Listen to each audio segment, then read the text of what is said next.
It's so difficult to preach in this meeting. Sangat sukar untuk berkhotbah ketika kebaktian ini. It's not only difficult, it's a lot of responsibility. Bukan sangat sukar sahaja, tetapi itu adalah tanggung jawab yang sangat besar. So when I step behind this pulpit here, Jadi apabila saya berdiri di mimbar ini, I really struggle with God. saya sangat bergumul dengan Tuhan. What can I say to the people? Apa yang boleh saya katakan kepada umat Tuhan? What can we preachers say to the people Apa yang kami para pengkhotbah katakan kepada umat Tuhan? that they have not yet heard? Yang belum lagi mereka pernah dengar.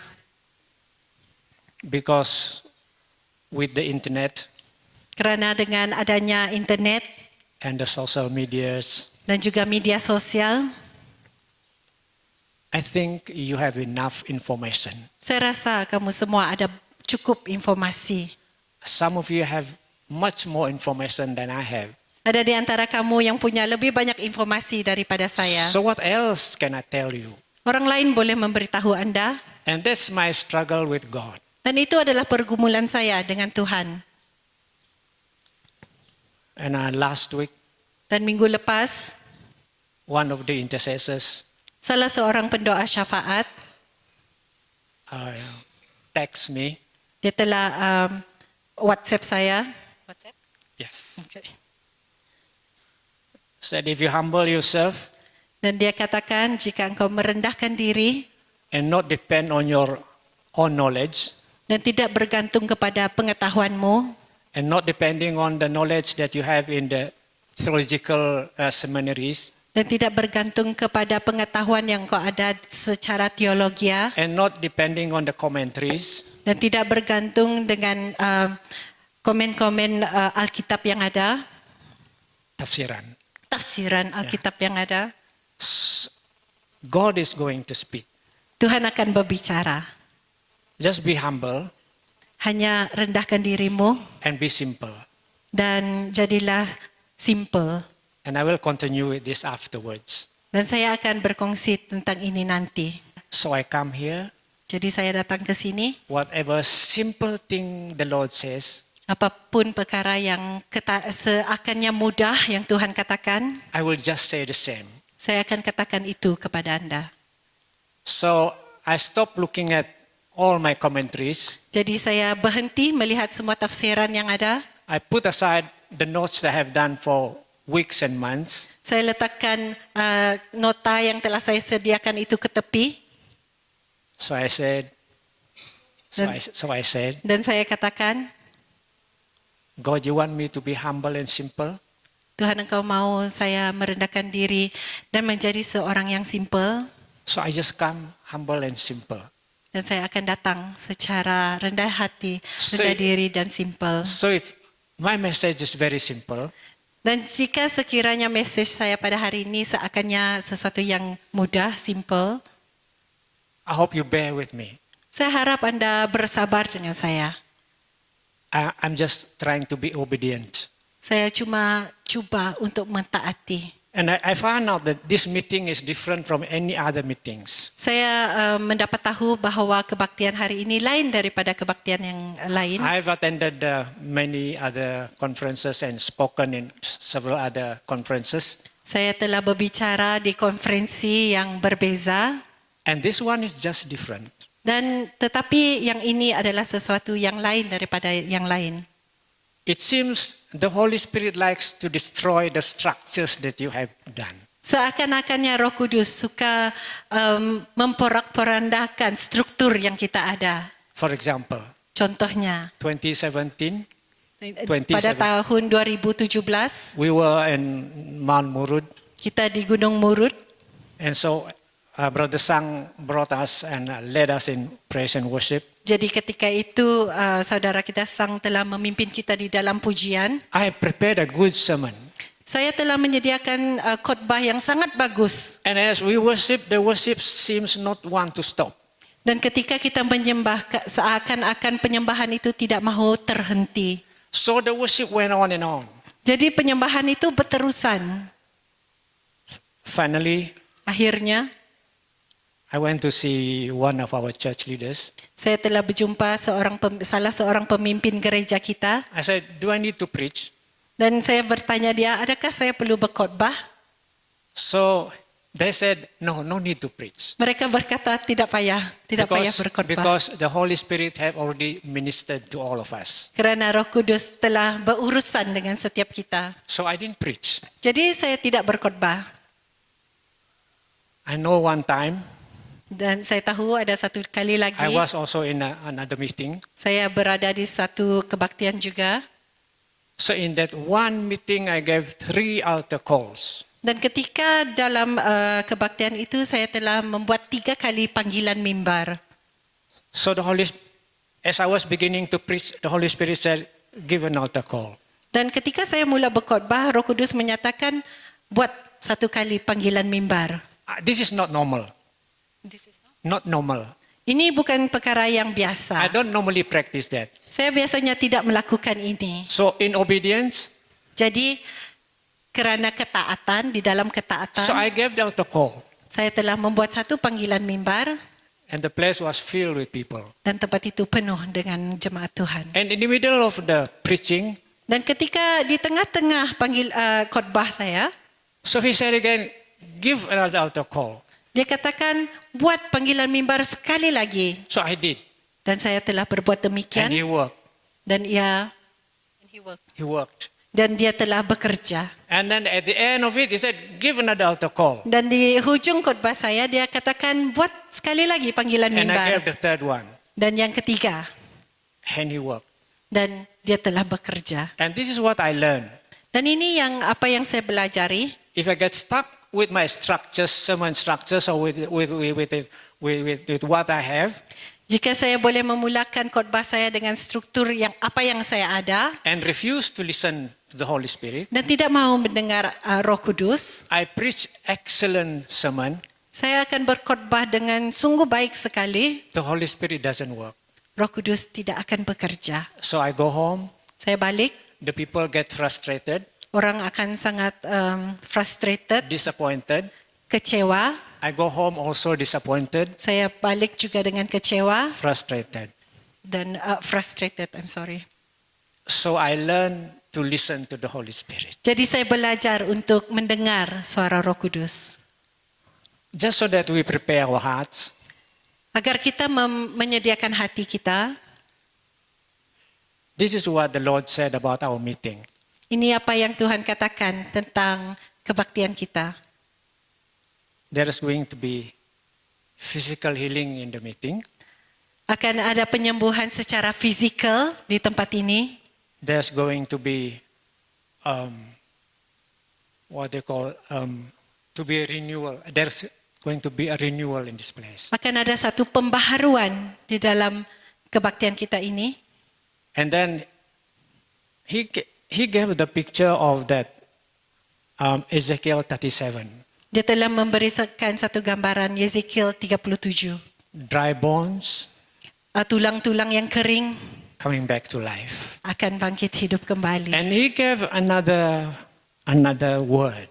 Dan dia telah memberikan satu lagi firman It was about Nicodemus, tentang Nikodemus, the teacher of the law.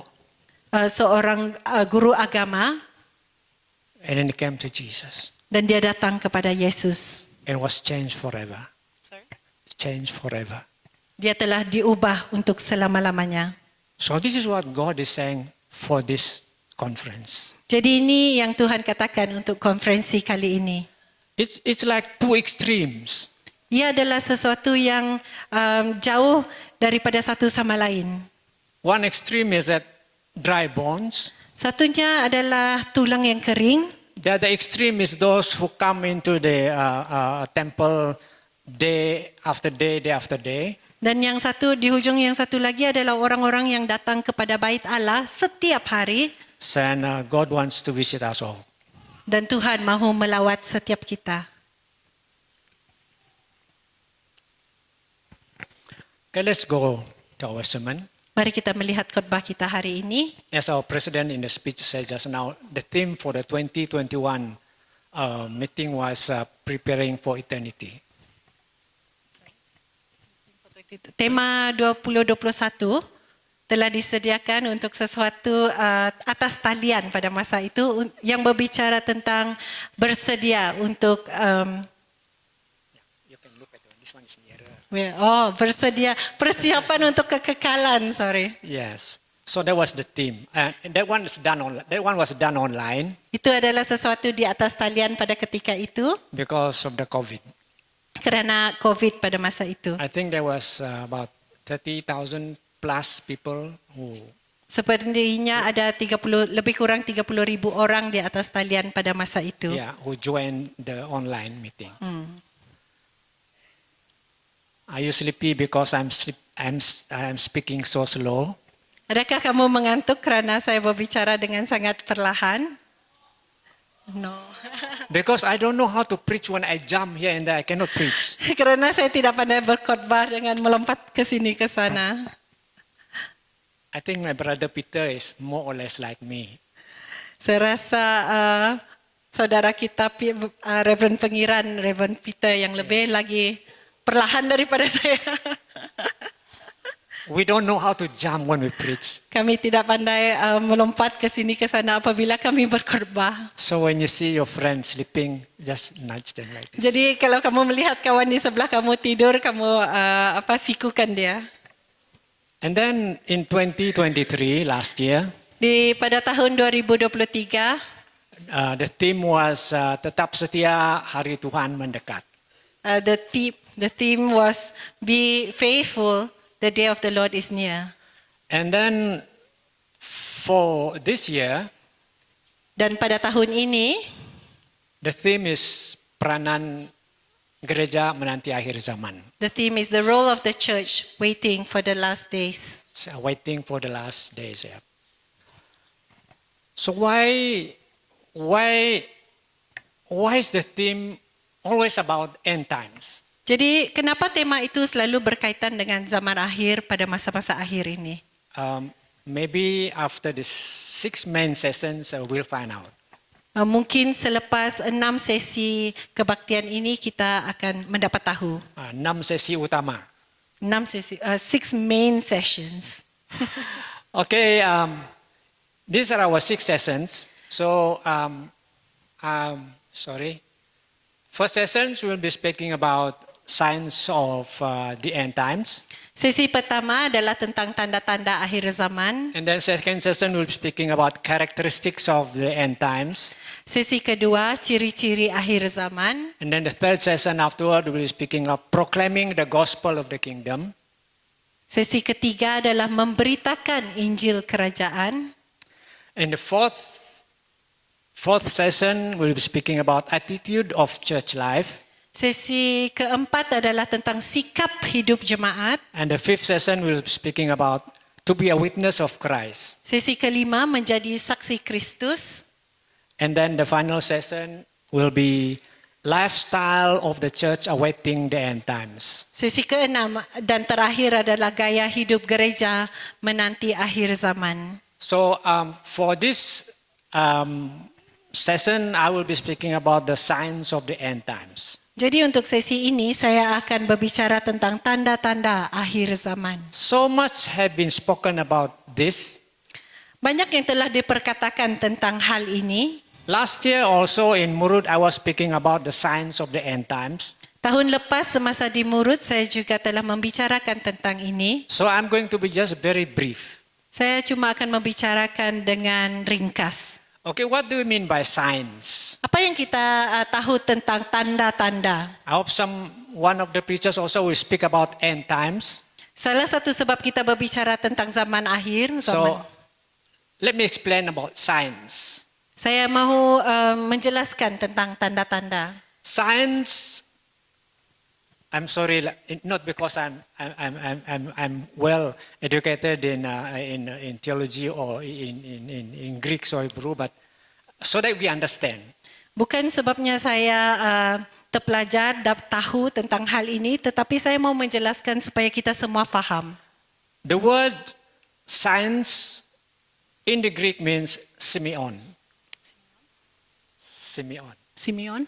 Okey, maksudnya di dalam perkataan Greek Yunani adalah Simeon. But this very word Simeon is translated as signs or miracles. Or Tetapi ini telah diterjemahkan sebagai tanda-tanda dan mukjizat. Signs is also Simeon. Tanda-tanda juga adalah Simeon, Miracles is also Simeon. mukjizat juga Simeon. So Simeon translated into signs in the New Testament 76 times. Jadi perkataan Simeon itu telah digunakan di dalam terjemahan Alkitab 76 kali. And then miracles translated as miracles 27 times. Dan telah diterjemahkan sebagai mukjizat 27 kali. So it means event to indicate divine will. Jadi maksudnya Event to indicate divine will. perkara-perkara yang akan menandakan what is divine will, sorry. Kehendak ilahi. Kehendak ilahi. You don't need the translator. It's okay. So we'll be looking at the text, Matthew 24, 1 to 14. Jadi kita akan melihat di dalam Matius 24 ayat 1 hingga 14. And Sister Diana will be reading it for us in Bahasa Indonesia. Dan saya akan membaca di dalam bahasa. Yep. Okey, mari kita baca Matius 24, 1 hingga 14. Sesudah itu Yesus keluar dari bait Allah lalu pergi, maka datanglah murid-muridnya dan menunjukkan kepada bangunan-bangunan bait Allah. Ia berkata kepada mereka, "Kamu melihat semuanya itu? Aku berkata kepadamu, sesungguhnya tidak satu batu pun di sini akan dibiarkan terletak di atas batu yang lain. Semuanya akan diruntuhkan." Ayat ketiga, ketika Yesus duduk di atas Bukit Zaitun, datanglah murid-muridnya kepadanya untuk bercakap-cakap sendirian dengan dia. Kata mereka, "Katakanlah kepada kami, bila mana itu akan terjadi dan apakah tanda kedatanganmu dan tanda kesudahan dunia?"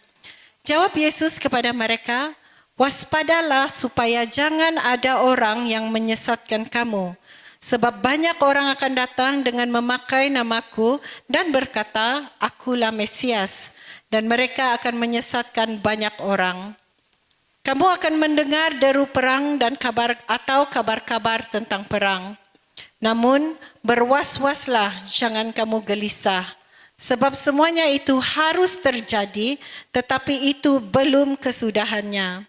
Sebab bangsa akan bangkit melawan bangsa, dan kerajaan melawan kerajaan. Akan ada kelaparan dan gempa bumi di berbagai tempat.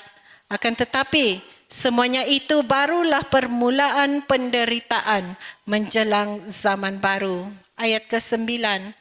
Pada waktu itu kamu akan diserahkan supaya diseksa. Dan kamu akan dibunuh dan akan dibenci semua bangsa oleh kerana namaku.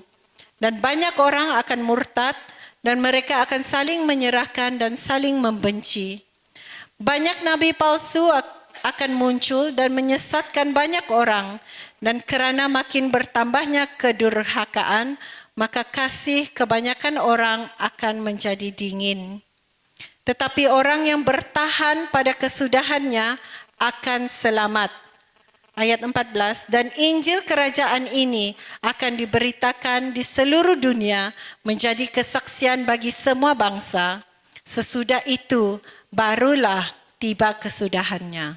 So I'll bring us to go through verse by verse. Saya akan membawa kita ayat demi ayat. But let's look at the background of this event. Mari kita lihat latar belakang apa yang telah berlaku pada masa ini. So those of you who went to Israel or Jerusalem, this is where this event took place. Mereka yang telah pergi ke Israel dan Jerusalem, ini adalah tempat di mana kejadian ini berlaku. So this is Temple Mount over here. Yeah, Temple Mount over the side. Itu adalah Bait Allah. And over the other side is the olive, what they call that Bukit Zaitun. Yes. Dan the Mount of Olives. Di sebelah satu lagi adalah Bukit Zaitun. So what stood out for the original audience? Jadi apa yang menonjol untuk mereka yang mula-mula mendengar perkara ini? Number one, I said Jesus is not impressed with magnificent structures and other monuments that impress others. Yang pertama, Yesus tidak kagum dengan struktur yang megah atau monumen lain yang mengagumkan orang pada waktu itu. Yeah, because to the Jews, the temple was so very important.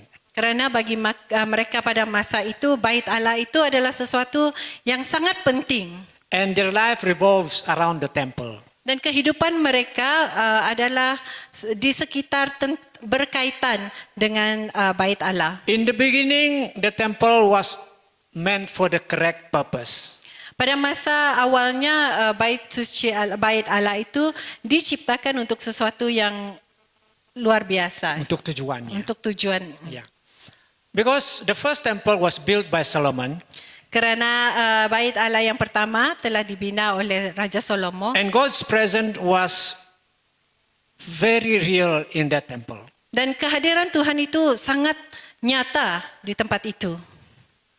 But after times went on, Tetapi selepas beberapa ketika, the Israelites, the Jews, didn't use the temple for its correct purpose. orang-orang Israel tidak menggunakan bait Allah itu untuk tujuan yang sebenarnya. Finally, in the end, that temple was destroyed by the Babylonians. Akhirnya bait Allah itu telah dihancurkan. And then they came back from Babylon, Mereka telah kembali dari Babilonia and they built another one, repaired that one. dan mereka telah memperbaiki bait Allah ini. And then Herod came, Dan Raja Herod datang and then he made it even more magnificent. dan dia membuat itu menjadi semakin lebih megah lagi.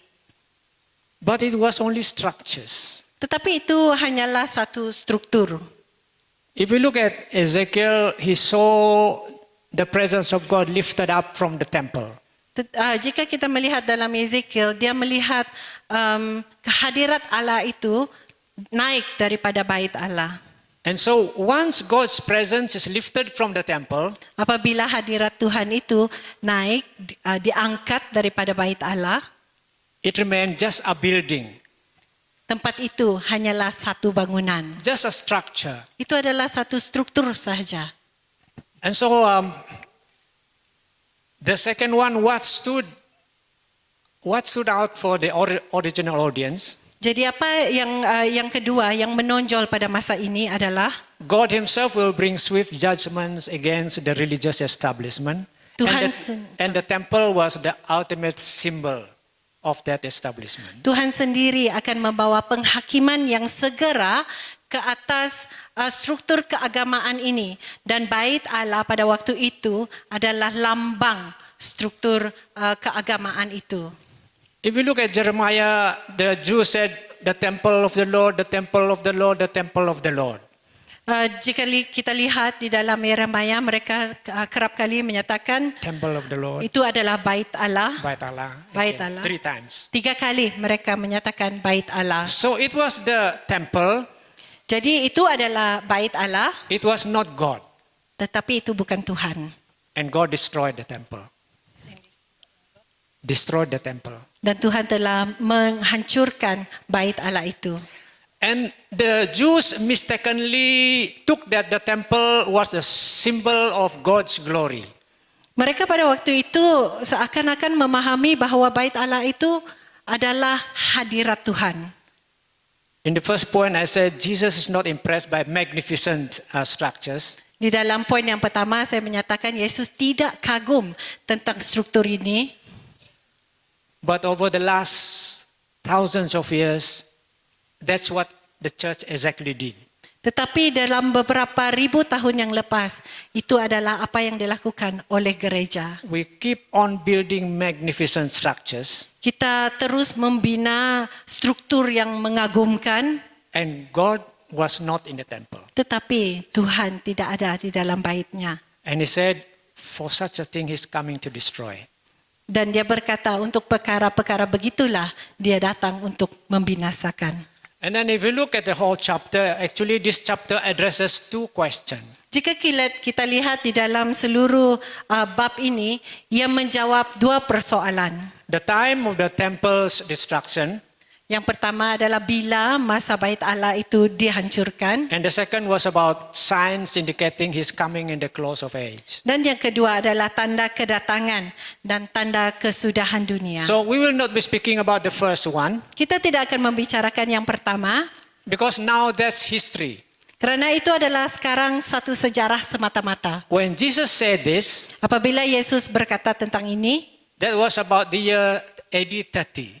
pada waktu itu adalah sekitar tahun 30 sebelum Kristus. And by AD 70, that temple was destroyed. Dan selepas 70 selepas Kristus, bait Allah itu telah dihancurkan.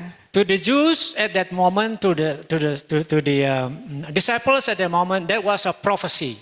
Bagi mereka pada waktu itu, para pengikut pada waktu itu adalah sesuatu profesi, Nubuat. nubuat. But for us today, that's already history. Jadi bagi kita pada hari ini itu adalah satu sejarah semata-mata. So we don't speak about that anymore. Jadi kita tidak akan membicarakan itu. But we'll be speaking about the second one. Kita akan membicarakan hal yang kedua. And I find this one very interesting. I mean, the discussion between the disciples and Jesus very interesting. Dan saya merasakan ini adalah satu yang sangat menarik, diskusi di antara para pengikut Yesus dengan dia sendiri. And Jesus was there alive next to the disciples. Dan Yesus adalah berdiri di sebelah mereka, hidup. He was very much alive. Dia sangat hidup pada ketika itu. But then they're talking about him coming again. Tetapi mereka membicarakan tentang dia yang akan datang balik, datang kembali. For the readers now, this one might not be so strange, but for those at that moment, that was quite strange. Bagi kita yang melihat sekarang mungkin tidak pelik, tetapi pada masa itu, masa kejadian itu adalah sesuatu yang sangat luar biasa, sangat lain. Now, Diana is with me here. Sekarang Pak Pudun ada bersama saya. So if I said, what are the signs that you are coming back here, Diana? Jika saya katakan Pak Pudun, apa tanda-tanda Pak Pudun akan kembali ke tempat ini? So this is strange because he is there and then they are waiting for him to come again. Dan itu adalah sesuatu yang pelik sebab dia sudah ada di sini tetapi kita membicarakan tanda-tanda dia akan kembali. Because at that next coming, it is equated with equated with the end of the world. Kerana apabila dia datang kembali, itu disamakan dengan akhir zaman. Hold on, I have to open my watch first so I see. Dia kena buka jam tangannya supaya boleh melihat masa kita. Yeah, I don't stay too long. Saya tidak mau berbicara terlalu lama. Yeah, I don't want somebody to put the watch and show me like this again. Saya tidak mahu orang menunjukkan jam dan menyatakan masanya telah tamat. So let's look at the nine signs indicating the Jesus second coming. Jadi mari kita lihat 9 tanda-tanda yang menyatakan Yesus akan kembali. So the first sign is that false Messiah. Yang pertama adalah Mesias palsu. This is in verse 4 and 5. Ini ada di dalam ayat 4 dan 5. I think we have spoken much about that in Murud last year. Dan pada tahun lalu di Murud kita telah berbicara secara meluas tentang hal ini. So we just revise this one here. Jadi ini adalah satu rujukan kembali. Second sign was wars and rumors of wars will abound in verse 6. Yang kedua adalah deru perang atau kabar-kabar tentang perang. Rumors of wars mean unconfirmed reports.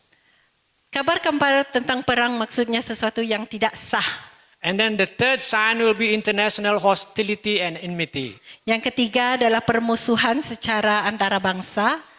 This is in verse 7a. Ini ada di dalam ayat 7e. And then in the fourth sign is the famines and earthquakes. Yang keempat adalah kelaparan dan gempa bumi. And then in verse 8 it says about the first pains of childbirth. Dan dia berbicara di dalam ayat ke-8 tentang sakit beranak yang pada masa yang akhir. And so we look at signs in nature, Jadi kita melihat tanda-tanda yang ada di dalam alam sekitar, signs in the nations. tanda-tanda di dalam negara-negara. Well, I think all of us know, all of us who read, all of us I think we know this have happened already. Dan semua kita tahu bahwa perkara ini telah berlaku. And then we go for the fifth sign, Dan tanda yang kelima, persecution and martyrdom. penganiayaan dan mati syahid. This is the fifth signs of Jesus' second coming. Ini adalah tanda kelima tentang kedatangan Yesus. This one kembali. is talking about external hostility. Ini adalah berbicara tentang hostility, sesuatu yang penganiayaan dari luar. Yes. And then if we look at the sixth sign, Tanda yang keenam it's apostasy, betrayal, and hatred will run rampant in the church. adalah kemurtatan, pengkhianatan dan juga kebencian. In verse 10. Di dalam ayat yang ke-10 ini. So verse 9 is about external hostility. Jadi di dalam ayat 9 ia adalah tentang sesuatu yang berada dari luar. And this second one is about internal strife. Di dalam ayat 10 ini adalah sesuatu yang berlaku di dalam gereja. So the church is facing both both external and internal problem. Jadi pada ketika itu gereja akan mengalami sesuatu bukan saja dari luar, bahkan di dalam gereja sendiri. I think we have seen a lot of fulfillment in these two signs. Dan saya rasa kita telah melihat banyak penggenapan yang telah berlaku tentang dua hal ini. And then we go for the seventh one. Don't worry, it's very close already. This is the seventh one. Ya, jangan bimbang, ini adalah yang ketujuh, hampir sudah di penghujung. False prophets will arise. Nabi-nabi palsu akan muncul. The first one was just now was about false Messiah. Yang pertama tadi adalah tentang Mesias palsu. This one is about false prophets. Yang ini adalah tentang nabi-nabi palsu. So what's the difference? Apa perbezaannya? A Messiah says, I'm the savior. Seorang Mesias akan menyatakan akulah penyelamat. But the prophet says, he is the Messiah. Tetapi Nabi akan menyatakan dialah penyelamat. So that's the difference between the Messiah and the prophet. Jadi itu adalah perbezaan tentang Mesias dan Nabi. And both of these signs have already been fulfilled in the church and in the world. Dan kedua-dua tanda ini telah mulai digenapi di dalam gereja kita. And then the eighth sign is spiritual strife will deteriorate. Dan yang ke-8 adalah perselisihan rohani akan menurun. Love grow cold. Kasih itu menjadi dingin. In verse 12. Itu ada di dalam ayat yang ke-12. I look at this from two points. Saya melihat ini dalam dua perkara. When I say love grow cold means love for each other grows cold. Apabila kasih itu menjadi dingin, maksudnya kasih sesama sendiri akan menjadi dingin. That's the first one. Itu yang pertama. The next one, love grows cold, means love for God's work grows cold. Yang kedua adalah dalam kasih menjadi dingin itu adalah kasih kita tentang pekerjaan Tuhan. Itu yang menjadi dingin. So we get tired of God's work. Kita menjadi letih tentang pekerjaan Tuhan. We want to stop doing God's work. Kita mahu berhenti melakukan kerja Tuhan. That's love grow cold. Itu maksudnya kasih yang menjadi dingin. And this is the eighth sign. Ini adalah tanda ke-8. And then we go for the verse 13. Di dalam ayat 13, It says those who stand firm till the end will be saved. yang menyatakan orang yang bertahan sampai pada kesudahannya akan selamat. I think this one is not a sign. Ini bukan tanda, saya rasa. This one is a reminder. Ini adalah satu peringatan. Here I would like to speak about the two doctrines that seems to be contradictory in the church. Ini adalah saya mau membicarakan tentang dua doktrin yang sepertinya bercanggah di dalam gereja. One group will say, once saved, always saved. Satu kumpulan akan menyatakan sekali saya sudah selamat, saya akan selamat selamanya. And the other side will say, no, those who stay to the end will be saved. Ada lagi kumpulan yang sebaliknya menyatakan tidak, hanya apabila saya bertahan hingga akhirnya saya akan selamat. And so both of these view have the verses that supports their stand. Jadi kedua-dua pendapat ini mempunyai ayat Alkitab yang mendukung pendapat mereka. So which one does your church hold? Jadi yang mana? Pendapat yang mana gereja Anda pegang? One saved, always saved? Sekali selamat, terus selamat? Or you can be saved but you can lose your salvation if you don't stick till the end? Ataupun Anda diselamatkan tetapi Anda boleh hilang keselamatan itu jika Anda tidak bertahan hingga akhirnya. I look at it this way. Saya melihat perkara ini begini. Whichever doctrine we are holding, Apapun doktrin yang kita pegang, please explain it thoroughly to the church. tolong jelaskan secara sepenuhnya kepada gereja. And there are these young people who said, once saved, always saved. Ada orang-orang muda yang menyatakan sekali diselamatkan, saya maksudnya selamat selamanya. So they accept Jesus as their Lord and Savior. Dia menerima Yesus sebagai Tuhan dan Juru Selamat. After they have been prayed, receiving Jesus as their Lord and Savior, Dan selepas dia menerima Yesus, they go out there and they live as they like. dan mereka keluar di dunia sana dan mereka hidup sebagaimana yang mereka mahu. And they are no different from the world. Dan dia tidak berbeza daripada dunia. And on the other side, Pada satu kumpulan lagi, you can be saved, but you can lose your salvation. Anda mungkin diselamatkan tetapi mungkin kehilangan keselamatan itu. So they work very hard for their salvation. Jadi mereka berusaha dengan sangat sungguh-sungguh untuk keselamatan mereka. And so their salvation seems to depend on their work. Jadi seakan-akan keselamatan mereka itu bergantung dengan apa yang mereka lakukan. I think both of these doctrines are true, Saya rasakan kedua-dua doktrin ini benar, but we have to explain them. tetapi kita mesti menjelaskannya.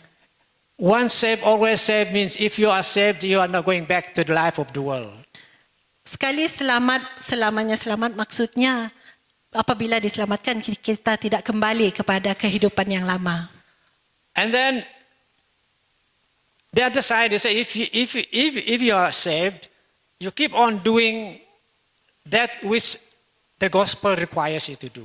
Jadi pada kumpulan yang satu lagi, selepas Anda diselamatkan, Anda perlu terus melakukan apa yang dimahukan oleh Tuhan. So what's important here, I think, is whichever stand we take, Jadi saya rasa apa yang paling penting, apapun pendapat yang kita pegang, explain it enough to the people. jelaskan secara keseluruhan kepada jemaat. Now,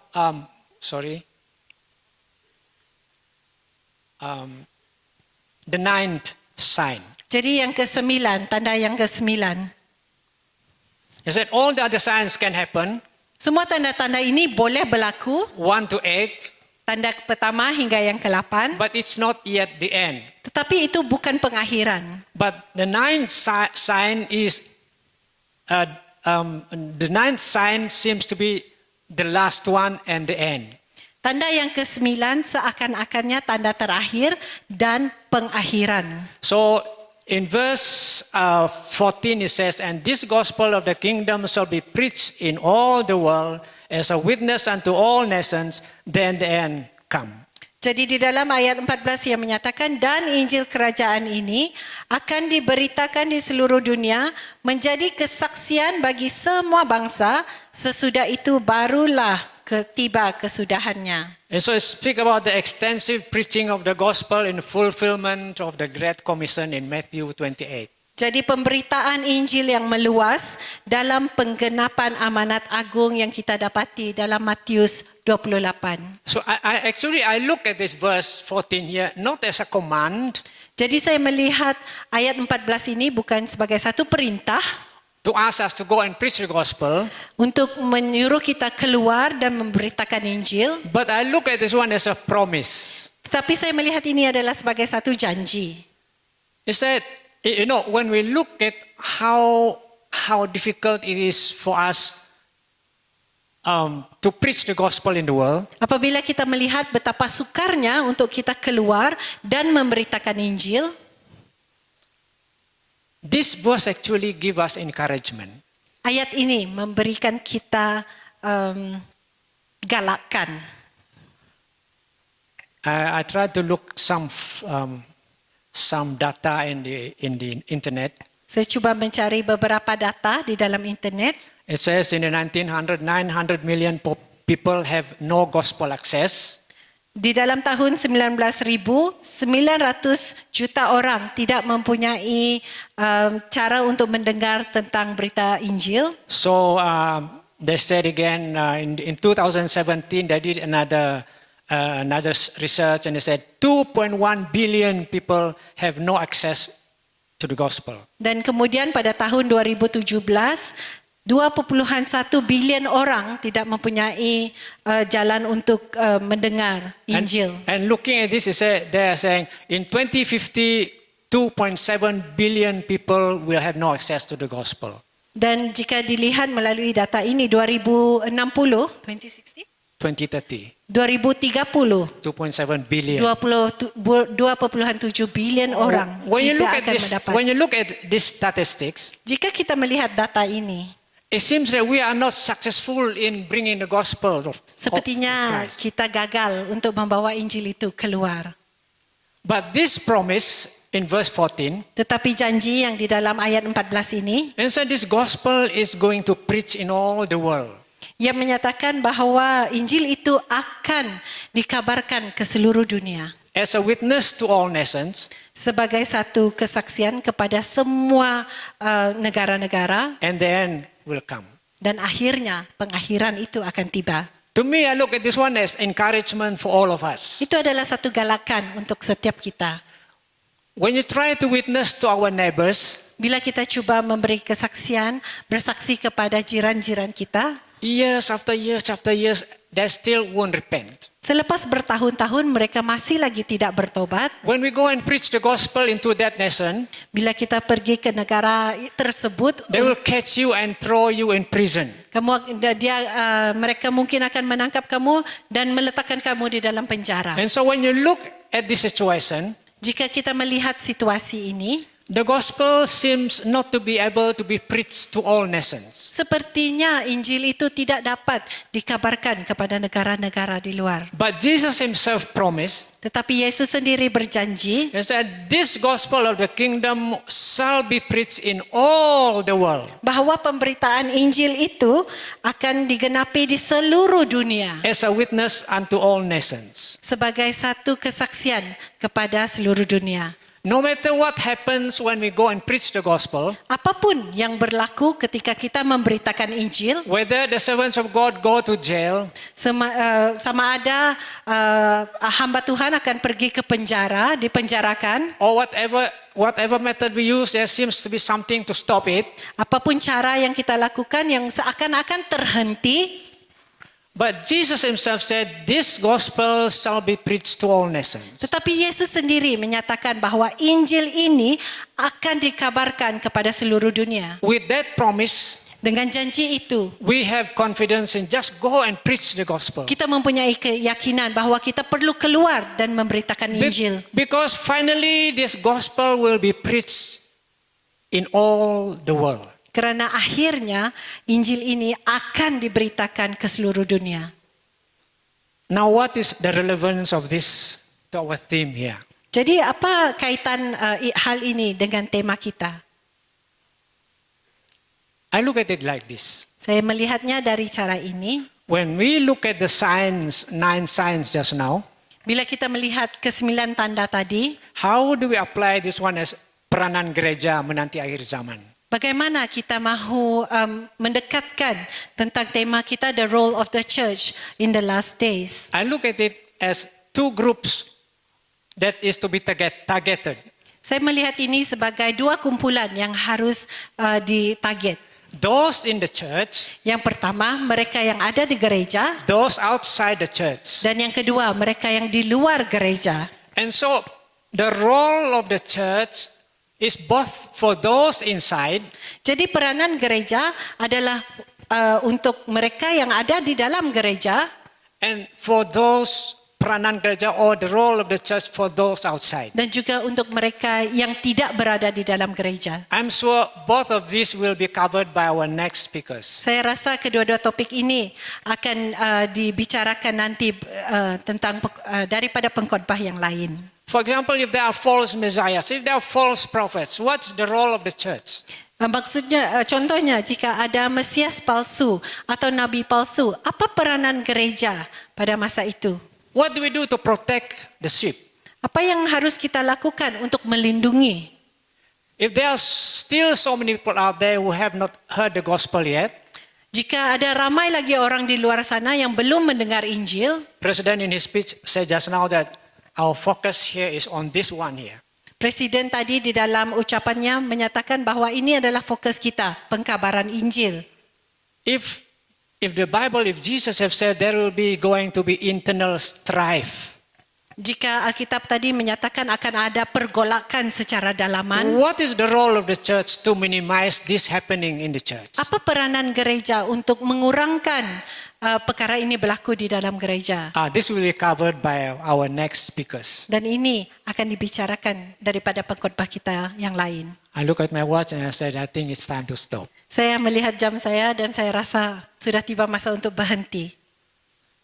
Of course, there are a lot of things to say, but my brothers, my fellow preachers will be speaking more on that. Banyak perkara untuk dibicarakan, tetapi teman-teman pengkhotbah lain akan membicarakan.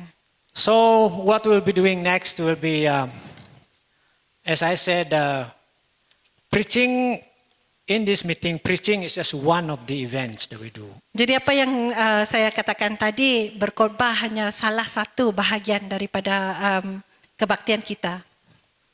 But more than that, I think it's about experiencing God in this meeting. Tetapi lebih daripada itu adalah tentang mengalami Yesus sendiri di tempat ini. I was very encouraged by the testimony of one of our church leaders yesterday. Saya sangat terkesan dengan salah satu kesaksian daripada pemimpin gereja semalam. In one of the meetings in Murud, Semasa satu kebaktian di Gunung Murud, as they were having time for prayer, ketika mereka have a prayer meeting, datang untuk berdoa bersama, and the Lord says specifically, I said, your prayer has been answered. Tuhan katakan, secara pribadi doamu telah dijawab. You go back, you will be promoted. Kamu balik dan kamu akan dinaikkan pangkat. And then the other one also, God said, your prayer is also answered. Dan yang seorang lagi Tuhan juga katakan secara pribadi doamu juga telah dijawab. You go back to Kuching and what you have asked, you will receive it there. Kamu akan balik ke Kuching dan apa yang kamu minta akan dijawab. So they went there. The moment they arrived in Kuching, the next week, all these things happen in their lives. Dan pada ketika itu apabila mereka kembali ke tempat masing-masing di Kuching, perkara yang Tuhan katakan terjadi. So I'm not going to say this is your problem. Dan saya tidak akan katakan ini masalahmu, This is your struggle. ini adalah pergumulanmu. But what is very clear, the Lord said, Tetapi apa yang jelas Tuhan katakan, whatever your struggle is, apapun pergumulanmu, whatever your reasons to come here, apapun sebab engkau ada di tempat ini, whether you are the dry bones, adakah kamu tulang-tulang yang kering, whether you are the Nicodemus, adakah Anda seorang Nikodemus, God want to touch you this morning. Tuhan mau menjamah Anda pada pagi ini. And this was my struggle. Dan ini adalah pergumulan saya.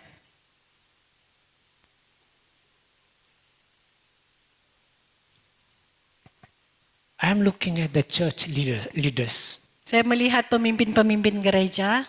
I'm looking at those who have a lot of responsibilities, Saya melihat kamu yang mempunyai banyak tanggung jawab. who have big ministries. Kamu yang mempunyai pelayanan yang sangat besar. So this is what the Holy Spirit told me. Ini adalah apa yang dikatakan oleh Roh Kudus. The bigger your responsibility, Semakin besar tanggung jawabmu, the more you need this touch of God. lebih lagi kamu memerlukan jamahan Tuhan. It doesn't matter how dry you have been, Tidak peduli betapa keringnya kita selama ini, you need the touch of God. kamu memerlukan jamahan Tuhan. Whatever your struggle is, Apapun pergumulanmu, you are going to get your answer in this conference. kamu akan mendapat jawabanmu di konferensi ini. Amin. Just open our hearts. Cuma buka hati kita. Okay, I think because God said it, we'll just do it. Kerana Tuhan katakan iya, maka kita lakukan iya. Even if God said it, or even if it was prophesied, this is what God is going to do. Walaupun ia dinubuat, ini adalah apa yang Tuhan lakukan, akan lakukan.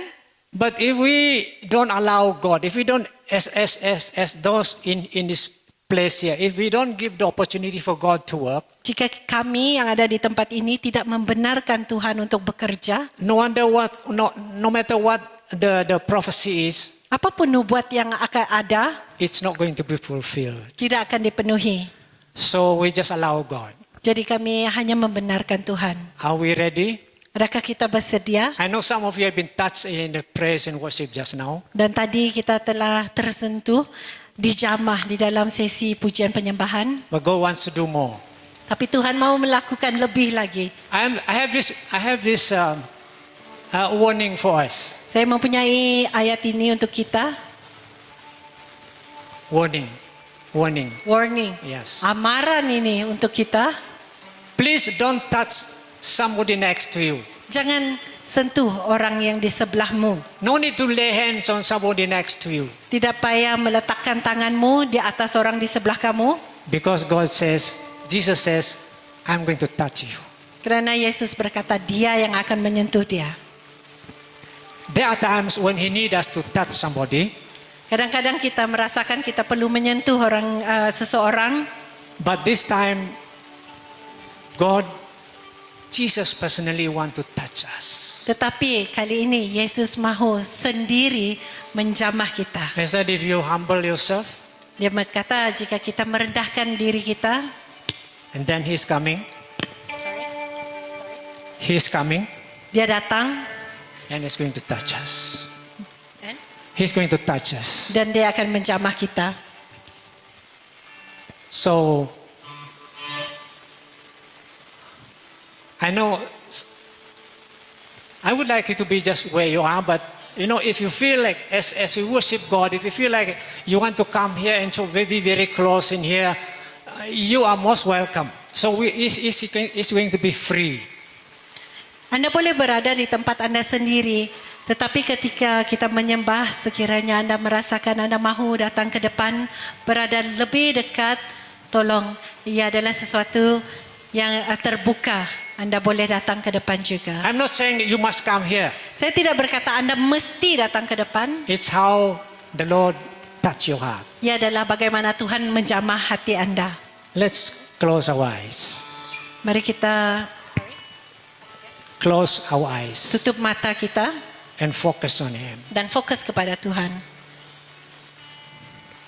Sheltered by your hand, we burden, need a Lord of guilt and save.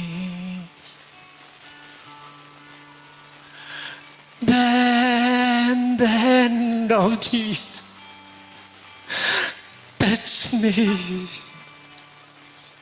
and now I'm no longer the same. He touched me. He touched me. He touched me. And all the joy that flooded my soul. Allow Him to touch you. Something happened, and now let's declare something happened. Declare it. Something happened. Something happened, and now I know something happened in this place. Something happened. Hallelujah. Everybody close your eyes. Don't look at anybody else. I know Semua kita tutup mata dan jangan melihat ke kiri ke kanan. Just close your eyes, you and God alone. Tutup matamu. He touched me, He touched me. He touched me. Yes, God, He touched me, He touched me. He touched me. And all the joy that never flow.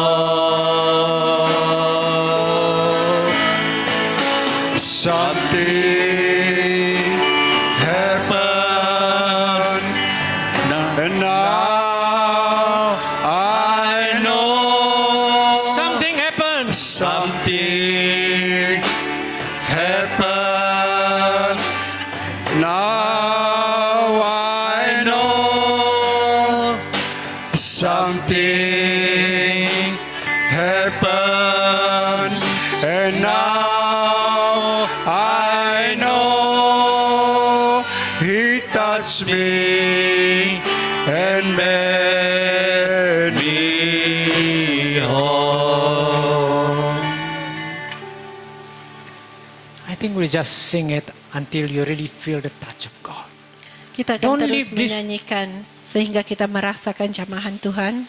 Don't leave this room without you feeling God touch you. Jangan tinggalkan tempat ini tanpa merasakan bahwa Tuhan telah menjamah engkau secara pribadi. Whether you are the dry bones Sama ada engkau adalah tulang yang kering, or you are the Nicodemus, atau anda adalah seorang Nikodimos. you need this touch. Engkau memerlukan jamahan ini. I need this touch. Saya memerlukan jamahan ini. Let's all stand up Mari kita semua bangkit berdiri and worship Him dan menyembah Tuhan. and speak to Him. Dan berbicara secara khusus kepada Tuhan. If there are some of you out there, you feel you want to come up here, please just come up here and worship together with us here. Jika ada di antara kamu yang mahu datang ke depan, mari ke depan dan menyembah Tuhan bersama di tempat ini. Hallelujah. Hallelujah.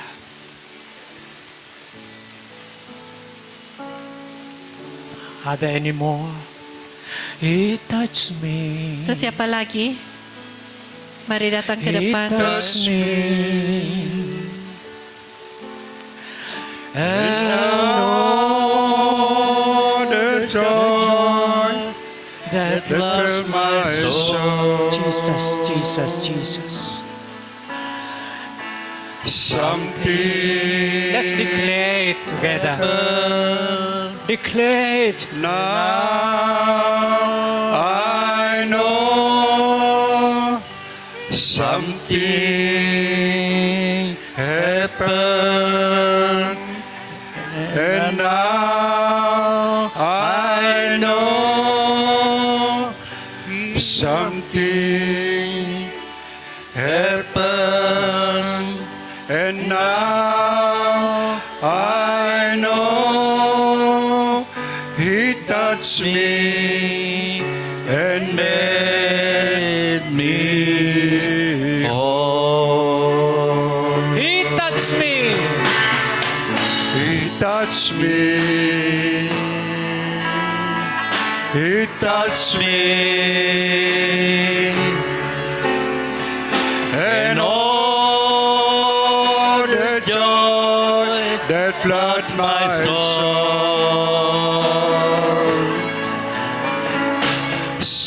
Something happened, and now I know something happened, and now I know something happened, and now I know He touched me and made me whole. Dia jamah, dia jamah.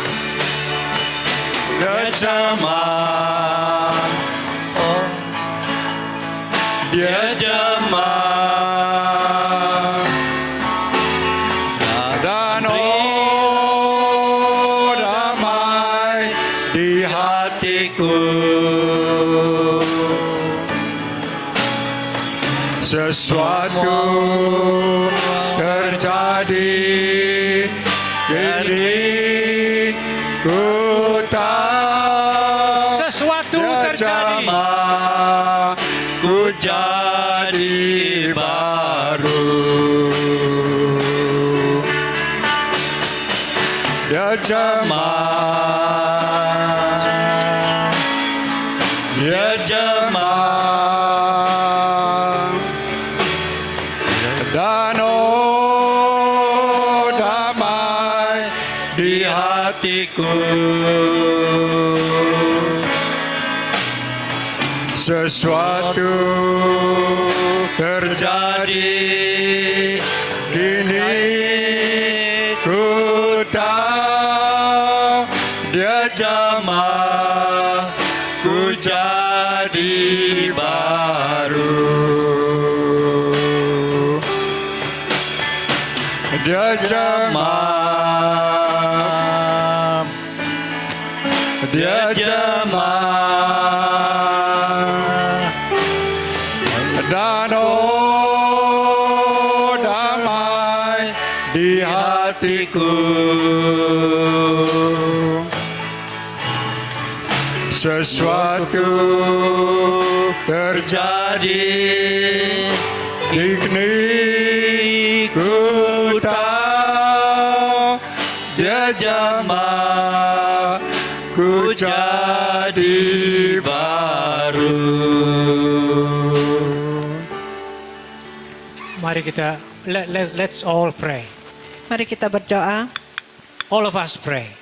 Semua kita berdoa. Speak to God. Berbicaralah kepada Tuhan. Tell God why you came here. Katakan kepada Tuhan kenapa Anda berada di sini. Speak to God. Berbicaralah kepada Tuhan. Terus berdoa. Keep on praying.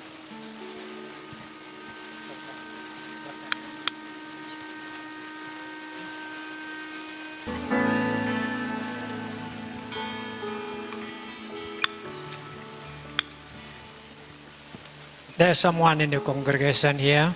Ada di antara jemaat di sini. You are going through a very serious struggle. Kamu mengalami pergumulan yang sangat serius. Actually, you even thought of taking your own life. Kamu berfikir untuk mengakhiri hidup kamu sendiri. Because there seems to be no way out. Karena kelihatannya tidak ada jalan keluar. Can you allow Jesus to touch you? Boleh engkau membiarkan supaya Tuhan menjamahmu? He's going to show you a way out. Dia akan menunjukkan jalan keluar bagimu. I don't know wherever you are in this meeting. Saya tidak tahu di mana kamu berada di kebaktian ini. Jesus says he wants to give you a way out. Tuhan Yesus berkata dia mahu bertemu dengan engkau. He loves you. Dia mengasihimu. You are not alone in your struggle. Tuhan tahu pergumulanmu.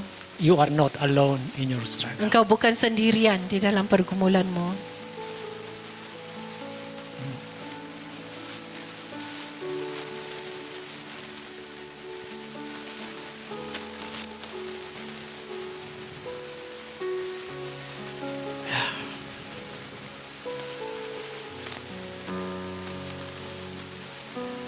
Let's keep focusing our mind. Let's keep focusing our minds. Teruskan fokuskan pikiran kita. Don't even think about going back yet. Jangan fikirkan tentang mahu pulang.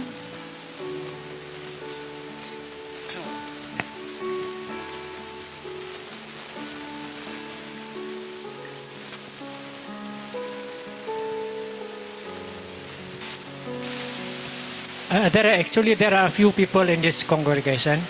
Ada beberapa di dalam jemaat ini. You are going through a desert experience at the moment. A desert experience. Kamu seakan-akan berada di tanah tandus pada masa ini.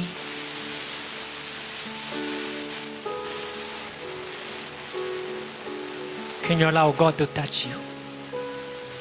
Bolehkah Anda membenarkan Tuhan untuk menjamahmu?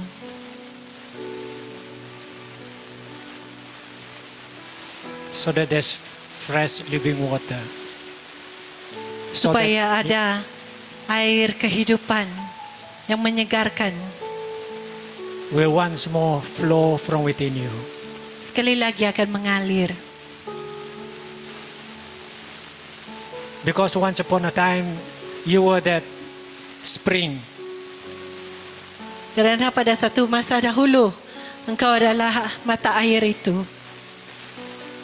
That have given water to so many dry people. dan telah memberikan air itu kepada ramai orang.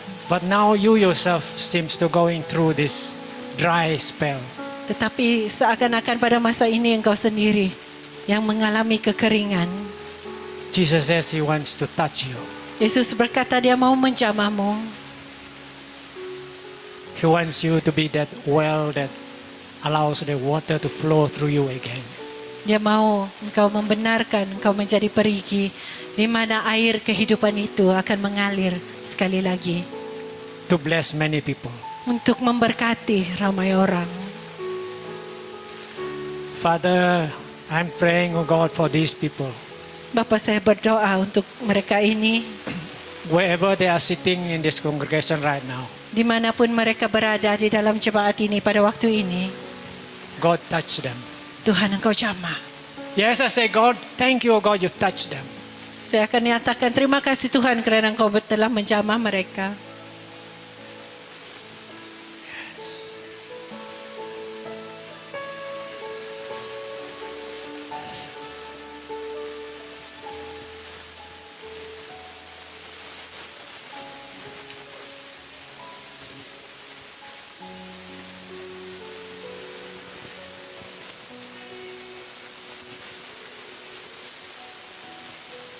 Tuhan sedang menjamah setiap hati yang remuk. The Lord is touching each contrite heart. Tuhan mengasihimu. The Lord loves you. Tuhan mau membebaskan kamu pada hari ini. The Lord wants to free you today. Besok bukan kamu punya. Tomorrow is not yours. Semua hari adalah Tuhan punya. Every day Kita belongs to tahu the apa yang Lord. berlaku besok. We don't know what will happen tomorrow. Apa yang kita tahu pada hari ini. We know what happens Tuhan today. mau menjamah kamu. The Lord wants to touch you. Tuhan berbicara pada kamu. The Lord wants to speak to you. Lembutkanlah hatimu. Soften your heart. Hari ini Tuhan berbicara kepada kamu. Today the Lord speaks to Oh, you. haleluya Tuhan. Haleluya Tuhan. Hallelujah, Bapa God. kami yang di surga, Oh Lord, pada pagi hari ini kami datang di hadapan-Mu this sekali morning we lagi. come before you once again. Kami tidak merasa puas untuk memanggil-Mu. We don't feel satisfied Sebab Engkau adalah Allah yang hidup. because you are the Lord of Karena all. Engkau adalah Bapa kami. You are our Father Dan kami adalah anak-Mu. and we are your child. Tuhan, pada pagi hari ini God, today kami bersyukur kepadamu. we give thanks to you Kerana penyertaan-Mu dalam persekutuan ibadah kami sebentar because you are tadi. here today. Istimewa bagi beberapa teman kami For a few of us yang datang untuk menyerahkan hidupnya semula kepada Tuhan. who come to give their life again to Oh, you, mungkin ada masalah pergumulannya Tuhan. they may face struggles, Tapi Engkau tahu Tuhan. but you know, Dan Lord. kami doakan mereka pada pagi hari ini. And we pray for them today. Apapun pergumulan mereka, Whatever struggles they kami mau face, Tuhan Kau bebaskan mereka. we ask, Lord, you free Dan them. lepas mereka. And you free them, oh Supaya Lord, mereka dapat ketenangan hanya daripada Tuhan. so that they will have the peace that comes Dan only juga from kami you. bersyukur padamu Tuhan. We give you thanks, oh Kerana Lord, Engkau menjamah setiap kami yang datang pada pagi hari because you ini. touch every one of us here today. Dan kami tahu Engkau akan lebih menjamah kami pada sisi-sisi yang akan datang. And we know that you will continue to touch us. Terpujilah namamu Tuhan. All glory to your name, Bahkan Lord. firman-Mu yang telah kami dengar, Whatever words that we have heard from you Kau today, tempatkannya di dalam hati kami yang terdalam. you put into our deepest heart, Supaya firman-Mu menjadi kekuatan bagi kami. so that your word become our strength Untuk menanti kedatangan-Mu yang kedua kali. to wait for your second coming. Sidang Tuhan yang dikasihi, Dearly beloved, Kiranya Tuhan memberkati kita. May the Lord bless you. Waktu kita keluar dari tempat ini, As we leave this place, biarlah berkat Allah menyertai kita. the blessings of the Lord be with Persekutuan you. daripada Yesus Kristus The fellowship of dan Jesus penyertaan daripada Roh Kudus and the Holy Spirit yang menyertai kita who will go with us daripada hari ini from today sampai selama-lamanya. until forever. Amin. Amen. Thank you. Be seated, please. Dipersilakan duduk. And God bless you. Tuhan memberkati.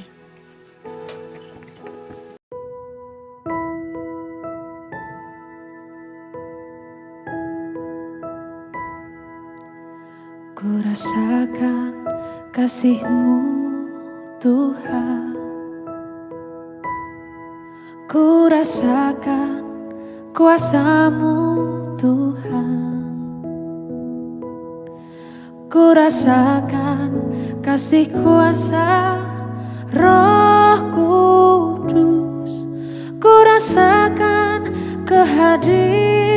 kehadiran-Mu.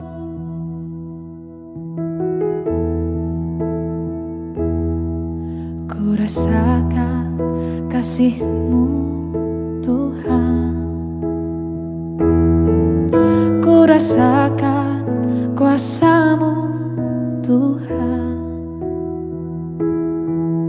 ku rasakan kasih kuasa Roh Kudus, ku rasakan kehadiran-Mu. Curahkanlah kuasa-Mu Tuhan, mujizat terjadi di tempat ini.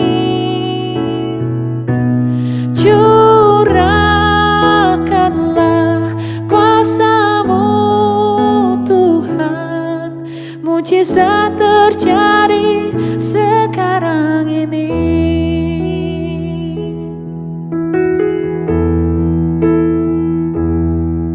Ku rasakan kasih-Mu Tuhan,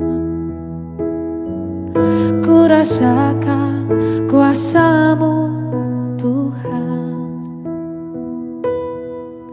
ku rasakan kasih kuasa Roh Kudus, ku rasakan kehadiran-Mu.